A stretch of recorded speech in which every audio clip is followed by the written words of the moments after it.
Spalding. It is Ford Spalding. I'm chair of the Dover Community Center Building Committee. Following the guidance issued by the state in 2020 regarding open meeting law, this public meeting will be held remotely, and individuals wishing to participate may do so by utilizing Zoom video conferencing technology. Let me poll the members of the committee. Ruth Townsend. Yeah. Gary Sobolewski. Here. Barry Goldman. Here. Dave Billings. Here. And Ford Spalding is here. Also with us is Bob Springett, and we have Al Steves, Janice Centrella, and Michael Parker. First order of business is the approval of the minutes of October 11, 2023. I have a motion to approve. September 11th. Thank you. September, I'm looking at the wrong page. September 11th, 2023. Any motion to approve? Motion. Second? Second. Thank you. Any discussion? All those in favor, Barry Goldman, Aye. Dave Billings, Aye. Ruth Townsend, Aye. Jerry Sobolewski.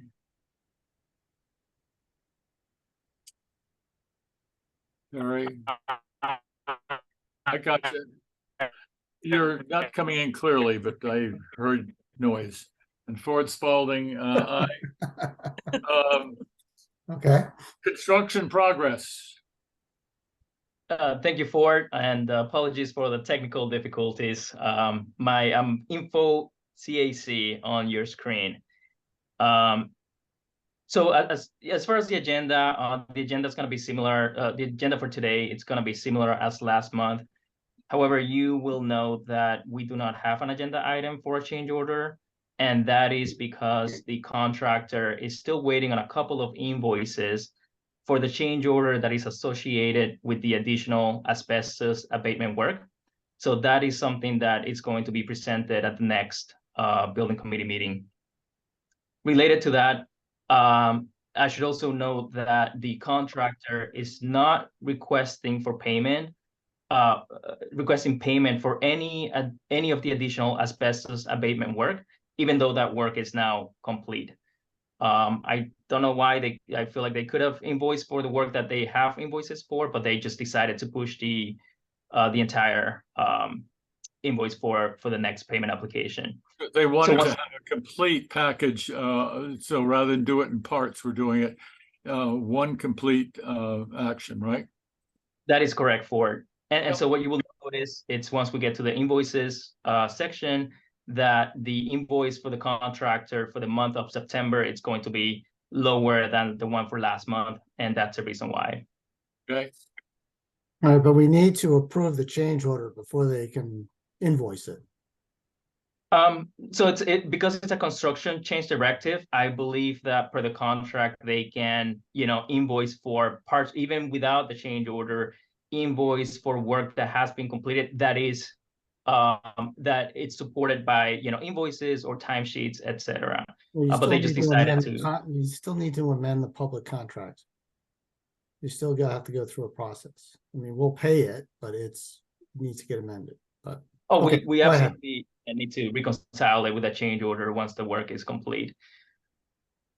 So looking at the construction progress, September was a very good month. There was a lot of progress, and it was a very productive month. I feel like the month of August was a lot of figuring out, the additional abatement work, what that meant, and the strategy for that, and what the time and cost impact of that was going to be. September was very much go, go, go. We issued the construction change directive for the additional abatement work on September 8th. They were done with the additional work by the 21st. While that was happening, M. O'Connor also continued to do the site work at the north and east sides of the building. So clearing, grubbing, and also grading.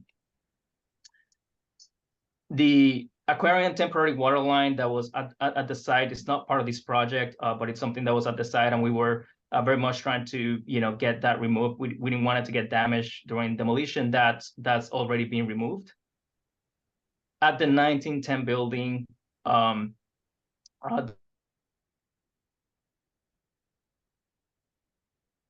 We've lost you.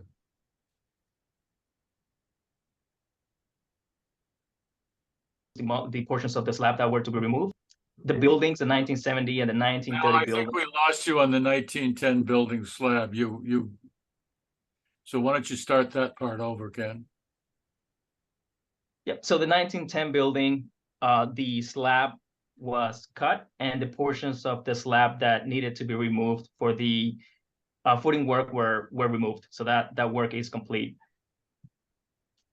The buildings, the 1970 and the 1930 buildings, were also separated in preparation for demolition. And the permanent power was decommissioned by Eversource, and it's been fully removed at this point. The temporary power has been installed and it's operational.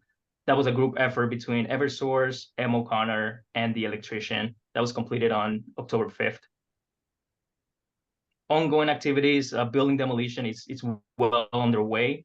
The 1930 building, it's pretty much gone at this point. Right now they're working on the basement retaining walls and also the slabs. And in the 1910 building, building shoring is ongoing. Upcoming activities, we're looking at, starting the footings in the 1910 building. And once the demolition is complete, starting the site survey and layout, and then preparing the building pads, cuts and fills, and preparing the building pads. Any questions on construction progress? On the upcoming activities, when do you expect that to start and end? Good question, Ford. So the building demolition, what I heard today is that they're anticipating to finish that early to mid next week. And so after that, they're going to move into, the survey and cuts and fills. Okay. Any other questions? Yeah, they're a couple of weeks behind their last schedule. Are they gonna be using the float, or are they talking about acceleration? And we had a couple of weeks delay due to the asbestos. And Correct. Yep. Trying to understand how they're planning to make that up. Good question, David. I'm gonna go over the construction schedule in a couple of slides. Is it okay if we? Okay, no, thank you. All right, looks like we got Carl in the room. Carl's in. Okay. Any more questions on construction progress? All right, let's look at some photos. So the left, these are pictures of when the additional asbestos abatement work was taking place. The picture on the left is the 1970 building, the first floor. You can see the containments built around the perimeter of that building to remove the cork boards, as well as the decontamination unit here. The picture on the right shows the second floor of that 1970 building, and you can see the containments built all around the perimeter of those clerestory windows in order to remove those windows. This is to give you a sense of the level of effort that was required just, in preparation, just to be able to remove the asbestos containing materials. Similarly, with the boilers, the picture on the left shows you the containment. Essentially, the entire room was sealed off as a containment. And the picture on the right shows, the boilers essentially gone, completed. Could you describe the process of taking the boilers apart and taking the boilers apart and how they got them out and the process that went, because this is about a $72,000 hit to the budget. Yeah, so basically what the hygienist recommended is that, or said, the way to abate this boiler was to demolish the boiler in full containment, which is what you can see here on the left. And essentially any materials that were not metal. So the brick base, the packing materials that you see here, all of that stuff had to be removed as asbestos containing. The metal had to be cleaned in order to be removed as you know, and clear by the hygienist to, you know, be removed as non-asbestos. So essentially, these boilers had to be removed piece by piece. They're built as a series of ribs that are bolted together.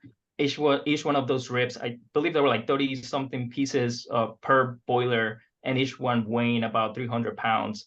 So that was a significant effort, undertaking to get it done, but they were able to do it.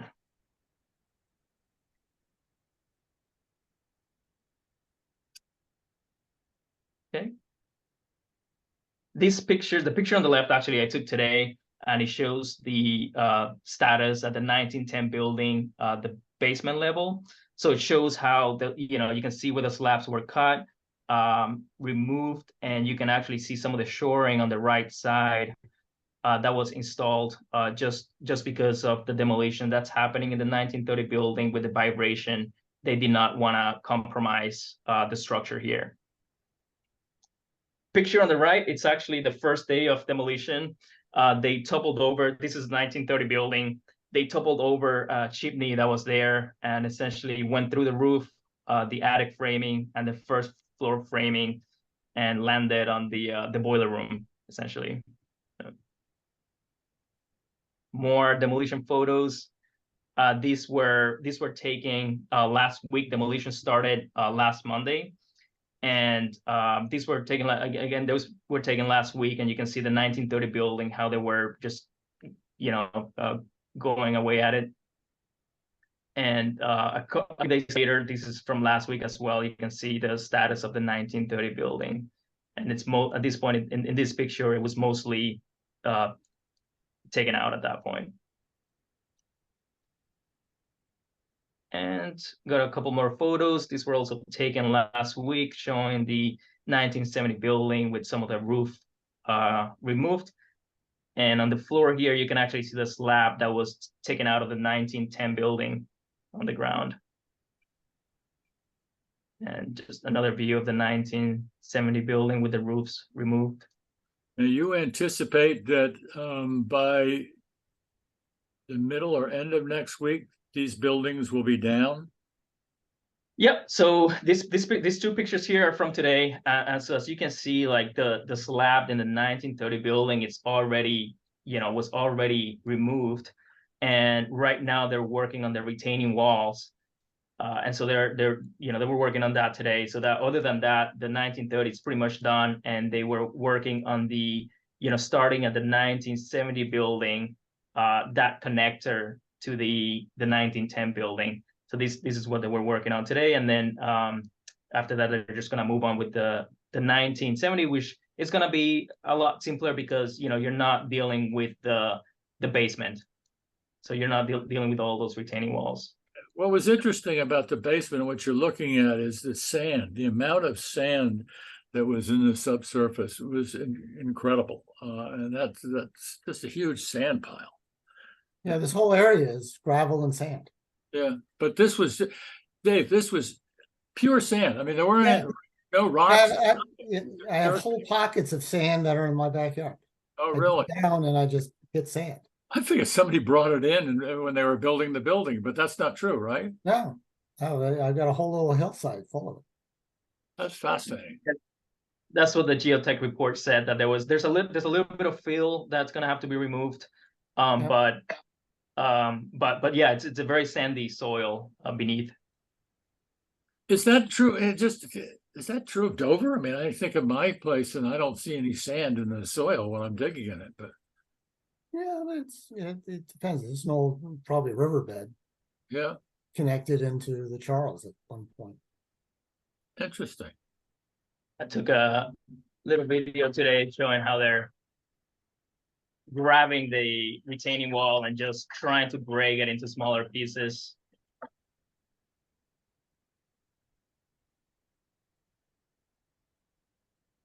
And these pictures are all on the on our site that we can go to. Yep, that's correct. So if you go to the photographs folder, there's pictures for almost every day, and so you can see the progress from day to day. So this is yesterday. Yeah, so that's what it looked yesterday, and that's what and today. So big difference in just one day. Ruth and I talked, I'd love to see, the website really concerns me, and I'd like to see the website having a history of what the work's done. And I think we're talking about picking a date each month and then showing the difference in what's going on. That might be helpful for people. Yep, and I know the site camera is installed. I'm waiting on a link for that, and I know M. O'Connor had some concerns about how they wanted, the level of access that they wanted to the site camera. So I'm still waiting to hear back on them for that. But if they're willing to share that with us, I'll share the link with you guys. Don't we own it under the contract? The site camera was not required for the contract. That's something that M. O'Connor wanted to have. Oh, okay. Usually I have it in the contract, but okay. So, David, to your question earlier about the schedule. So Yep. the good news, as far as the additional asbestos abatement work, is that the original estimate of 21 days, they were actually able to complete that work in 17 calendar days. And so the contractor went ahead and they updated the schedule. Well, let me backtrack a little bit. So what I'm anticipating is that when we get the change order, they are going to be asking for a 17 calendar day extension. And I believe that is reasonable and justified. But Now, go ahead, keep going. yeah, so, and essentially, there was, when we authorized the contractor to proceed with the additional asbestos abatement work, the abatement sub was essentially the only subcontractor on site. At that point, they had just finished their base scope. And so there weren't any concurrent delays. And then looking at their Microsoft project schedule, the contractor did not carry a float in the critical path. They carried float or slack in other tasks, but not in the critical path. So unfortunately, there wasn't anything there for the town to take advantage of on that front. Well, the nature of critical path is zero float. So, but the project has float within it. And, what they have to do a time impact study on exactly what to show that they're due this additional time, because we own the float also. Agreed. And, and I was on site every day when this additional work was happening. And again, there were no, that was the only critical path work that was taking place. They were the only subcontractor on site. The other work that was happening was essentially, M. O'Connor self-performed for site work. They were just trying to get ahead on that. And so I had a couple of meetings, because aside from the time that it took to complete that additional abatement work, you're right that the contractor, and I mentioned this in the last meeting, the contractor is behind a couple of weeks. So I had a few meetings with the contractor, and they and I requested a recovery schedule. They went back to meet with their scheduler, and I got an updated schedule.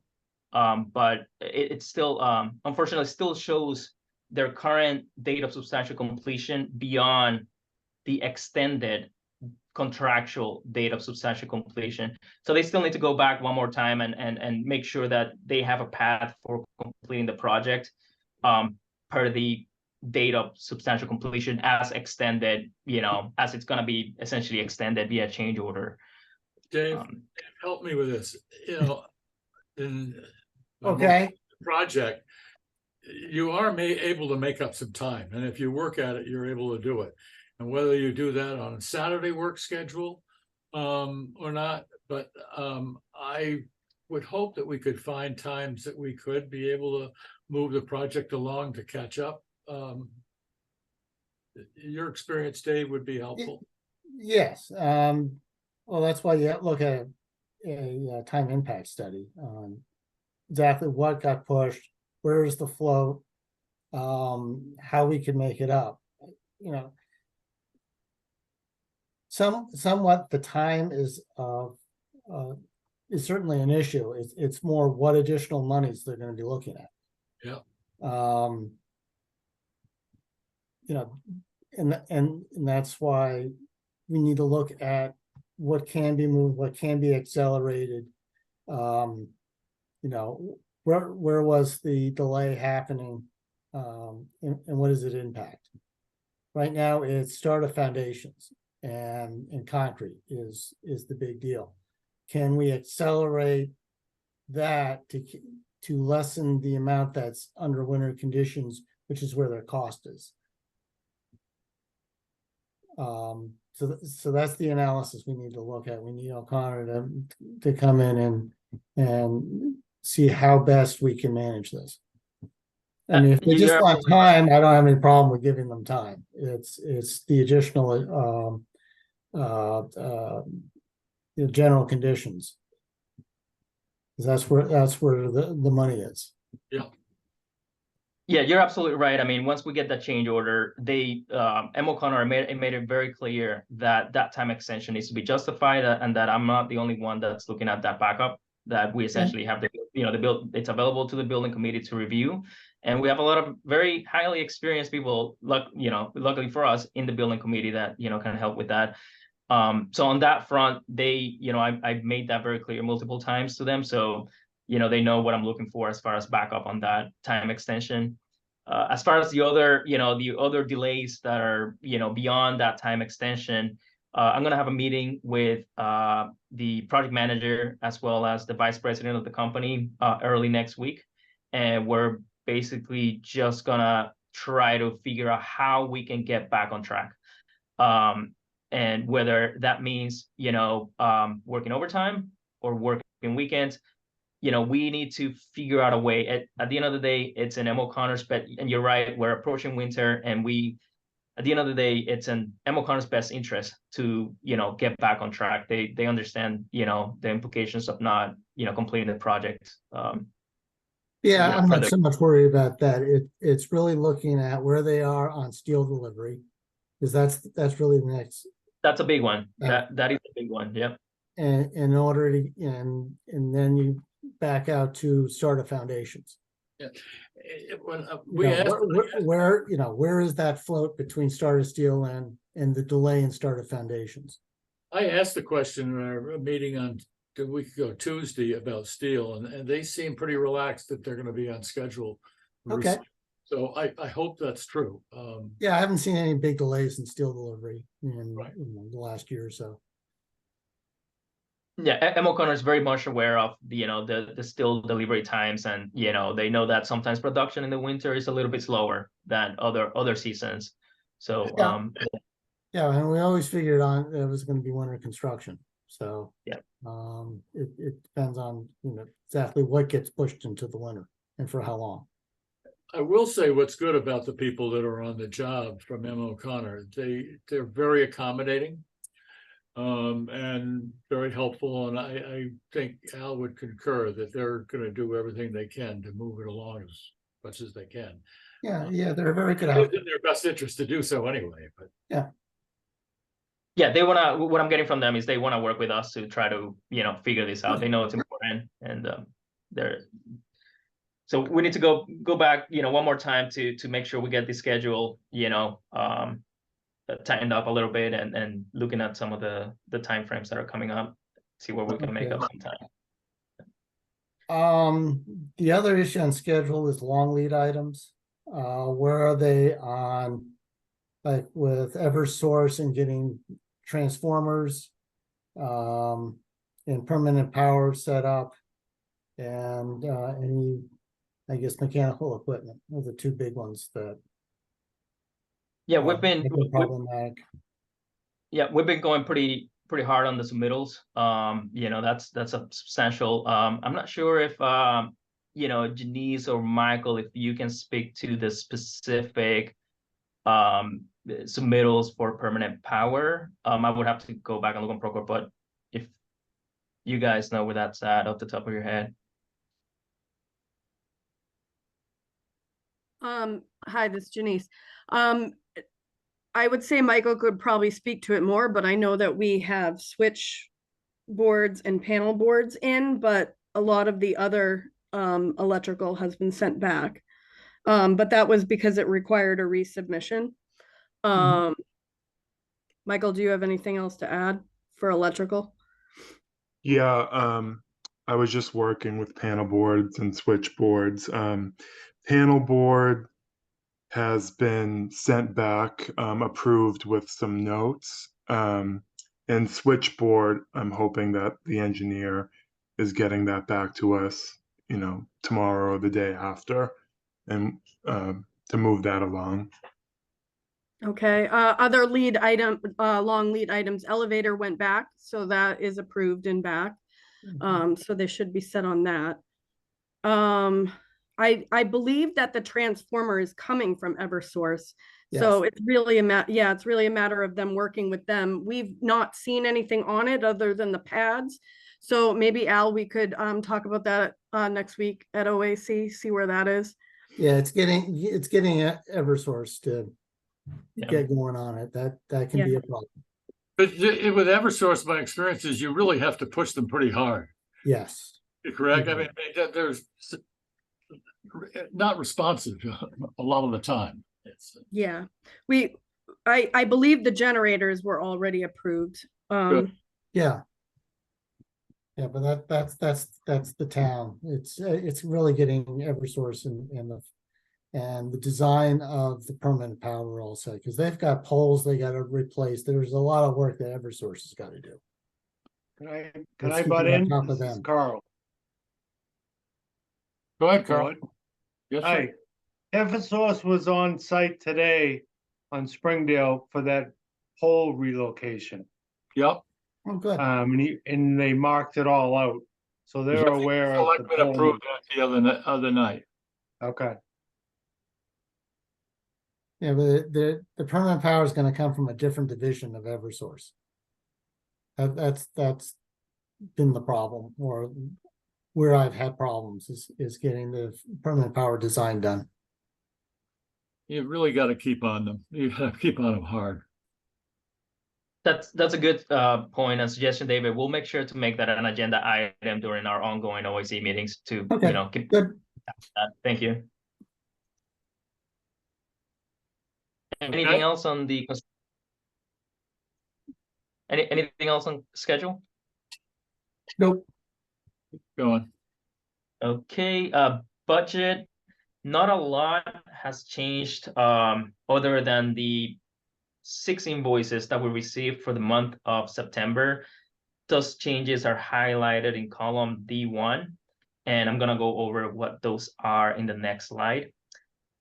And we're still tracking the construction change directive, additional asbestos abatement work under the contingency, a potential exposure of 220,000. I don't know what final number that's going to be. I'll know what that is once we get the change order. But we're still tracking that, so that hasn't changed. Is that all the PCOs to date is 220? So we had so that's all. So we had a change order for actually a credit to the project of about 5,300. Those are shown in column B because that was a change order that was approved, and so we essentially transfer money from the construction contract to the contingency. And the only other, the only exposure that we're looking at right now, it's that additional asbestos abatement work. Okay. And we're also going to be working with FMA, or rather FMA is working on a couple of design options for the director's office. So that's going to be something that it's going to be coming up, and we're going to be looking at. Who's asking for a redesign of the director's office? Can you speak to that? I'm not.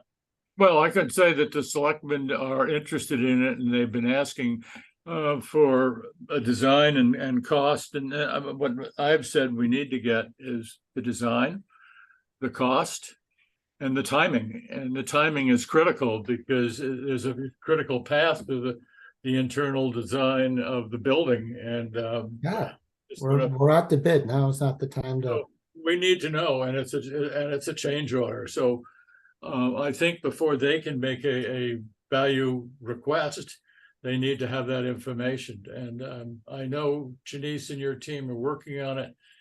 And the delivery, date, I'm not sure where you are on that.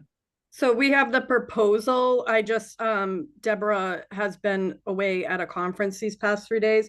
So I have it back from the consultants, and then I just need to meet with her and someone in-house on staffing for us to just nail down durations and what that is.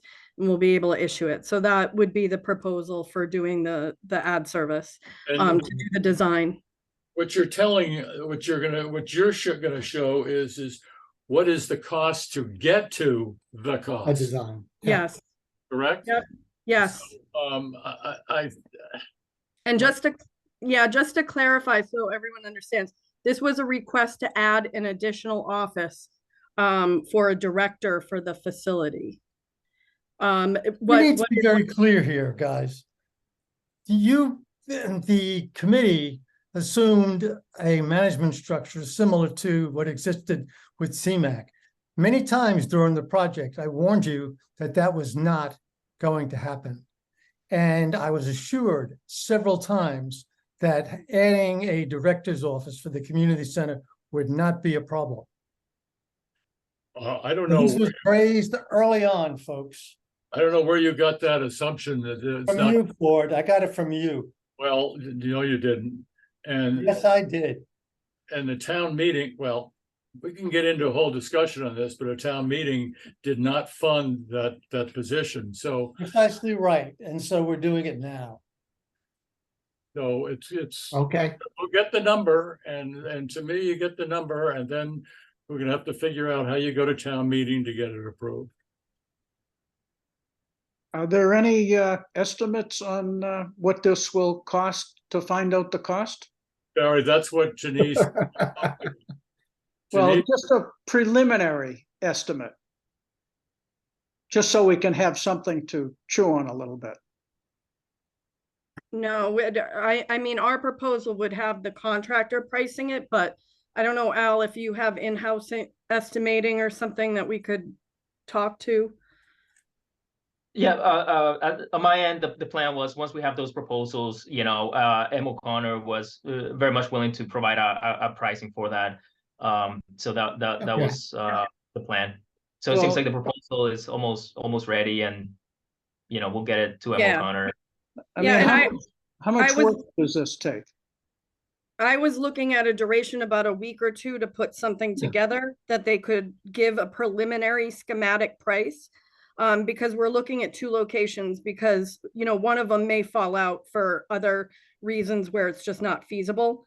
Although, if they both seem feasible, we would, make a recommendation.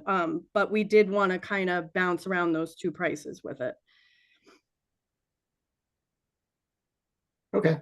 with the What are you concept. talking about for building a location that in your 2 proposals?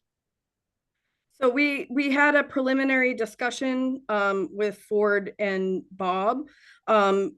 We were looking at integrating it into the front office, which is the Parks and Rec office.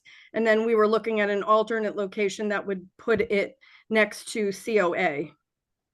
Yeah, it So- shouldn't be part of Park and Rec. Well, I mean, it would just be housed in the front office. It's not really Parks and Rec in our mind. That was always meant to be kind of the front office of the facility. Yeah, this is a pretty tight building. It's Yeah, gonna be hard just the stuff. yeah. So 200 our- square our- foot office.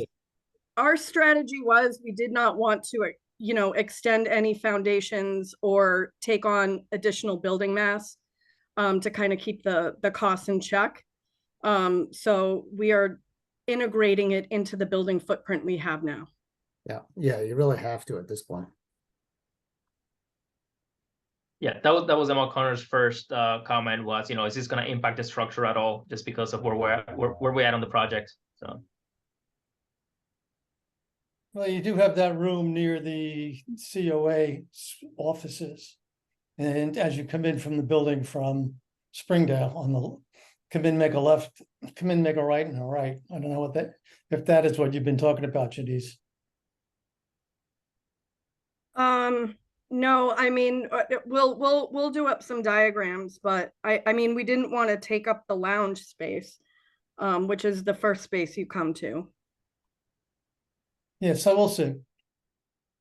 Yeah, give them a chance to look at it. Okay, Okay, do we have any more comments on the budget? All right, so let's look at the invoices. So we as mentioned earlier, we have a total of 6 invoices associated with the month of September. We have M. O'Connor's, the contractor's invoice number 3, and that is for $244,000. Most of what makes up that amount is general conditions. The asbestos abatement base scope that was completed, as well as some of the site work that M. O'Connor was working on. We also have our typical monthly invoice of $21,154, FMA's September invoice of around 30,000.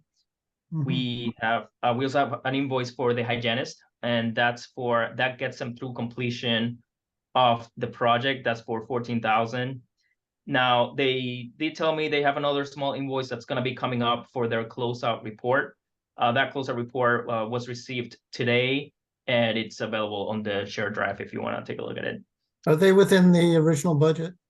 Yes, yes, they Okay, are. good. Yeah. And we also had the first invoice from R.W. Sullivan. They're the MEP commissioning agent on the project, and they've been looking at a lot of the submittals. Okay. That's for $5,400.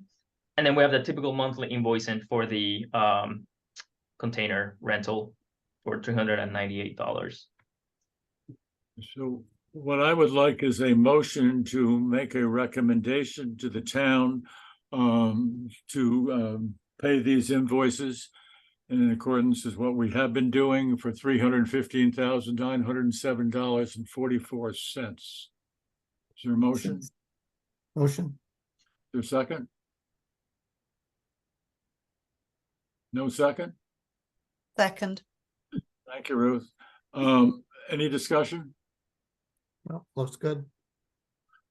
I'll poll the board. Barry Goldman, Aye. Dave Billings, Yes, Ruth Townsend, Yes. Jerry Sobolewski, Yes. and Ford Spalding, yes. Thank you. Al, a quick question. Is O'Connor giving you a cash flow?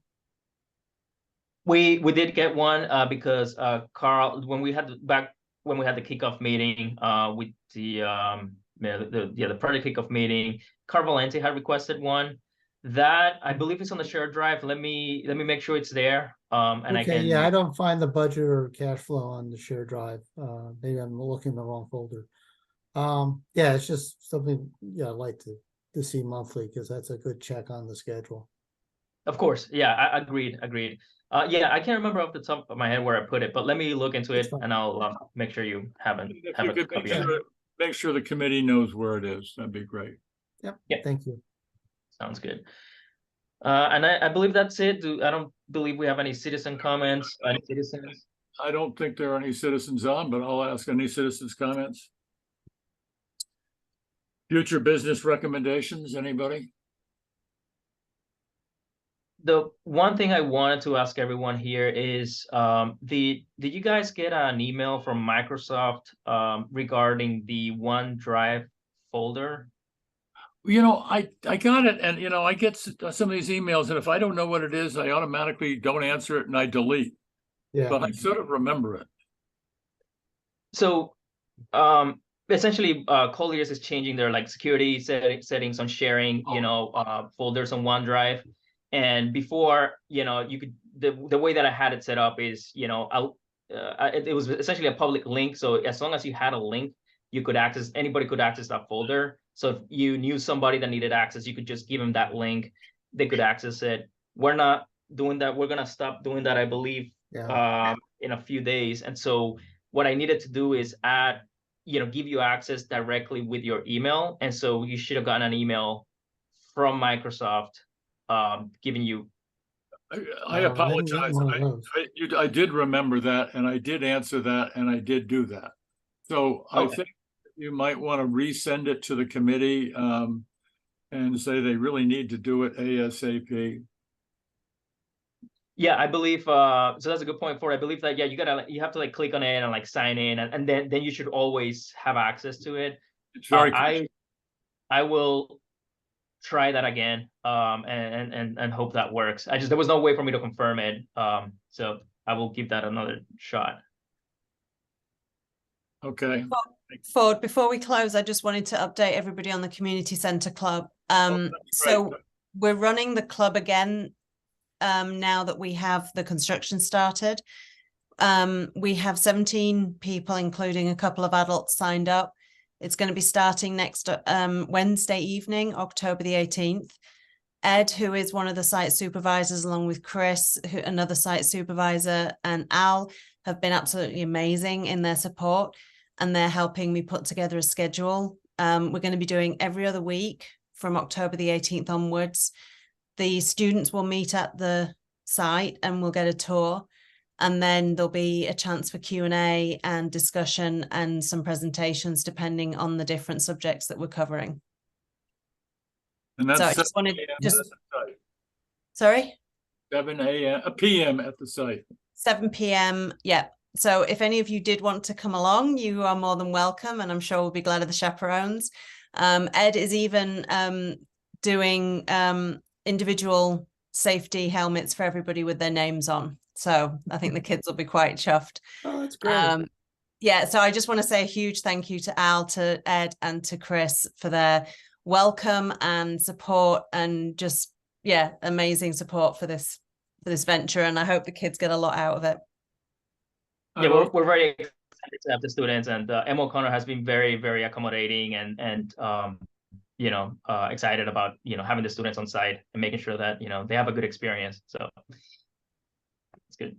Also, any of you that want to go on the site, just give me an email or a call and we'll make that happen. So, you're more than welcome to go on the site. Yeah, I've been a few times over the last week and was made to feel very welcome. And now I'm completely nerding out over demo and building processes.